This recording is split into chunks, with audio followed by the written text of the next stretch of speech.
Reġa' wasal żmien il-Military Tattoo li se jara eżibizzjoni mill-aqwa mid-drill team u l-banda tal-Forzi Armati u tal-Pulizija, banet oħra Maltin kif ukoll bis-sem ta' 3 banet barranin. It-13 l-edizzjoni se tittella bejn il-15 u s-16 Ottubru fl-MFCC f'Taqali.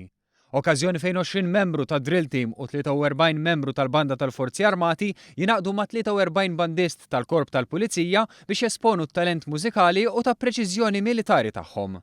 Din is-sena l-Forzi Armati se jaqdu biċċa performance li għamlu fl-Iżvizzera fil-ġimgħat li għaddew ma' elementi melodiċi oħra li jinżlu tajjeb mal-Maltin.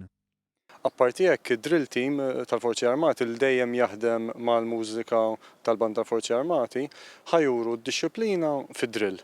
Imma mbagħad f'mument minnhom ħajbrejkjaw jaqgħu iktar mellow bħal sfin u jerġgħu jaqilbu għad-disciplina tal-militar tad-drill. Għal-Korp tal-Pulizija l-affarijiet huma iktar diffiċli, hekk kif il-banda hija magħmula minn membri li l-ewwel nett xogħolhom huwa pulizjesk u mhux mużikali.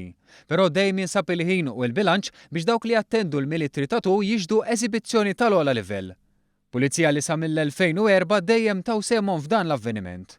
Fil-preżentazzjoni ta' dan l-avveniment, il-Ministru Carmelo Abela spjega dan l-avveniment bħala pjattaforma tat-talent mużikali li jinsab fil-forzi dixxiplinati Maltin.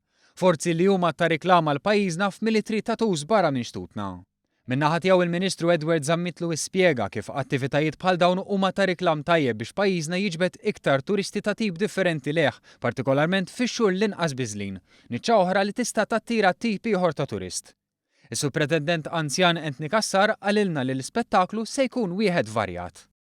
Ikun hawn il-banet tal-Korp tal-Pulizija, tal-Forzi Armati, banet barranin u għandha tiġi tara xelta militari u show mill-iktar spettakolari u għed mill-ikbar li hawn ġo Malta. U għalhekk m'għandhomx jitilfuha u jiġu bħas-soltu.